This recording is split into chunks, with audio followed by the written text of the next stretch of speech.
In this video, I'm going to show you how you can fix Bloomberg app not working. If you have issues such as the app is not opening, it hangs, or even you can't open pages, or sometimes it crashes, then let me show you how you can fix this. If this video helps, please like and subscribe. Now, the first thing to do is to long press on your Bloomberg Financial and Markets app, and this will give you access to app info page. If you don't see this app info, you should see a settings gear here or even the name of the app.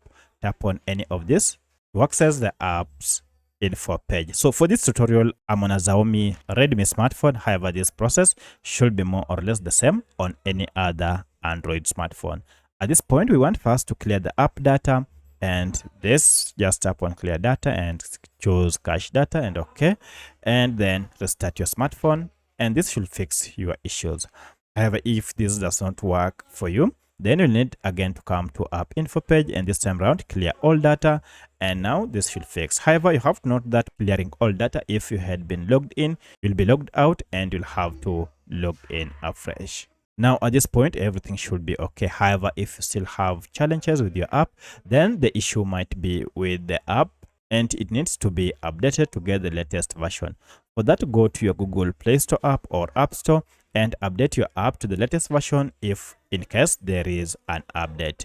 By updating your app, you'll be able to get the latest features that comes with Bloomberg Finance Market News app and also fix any issues related to your app.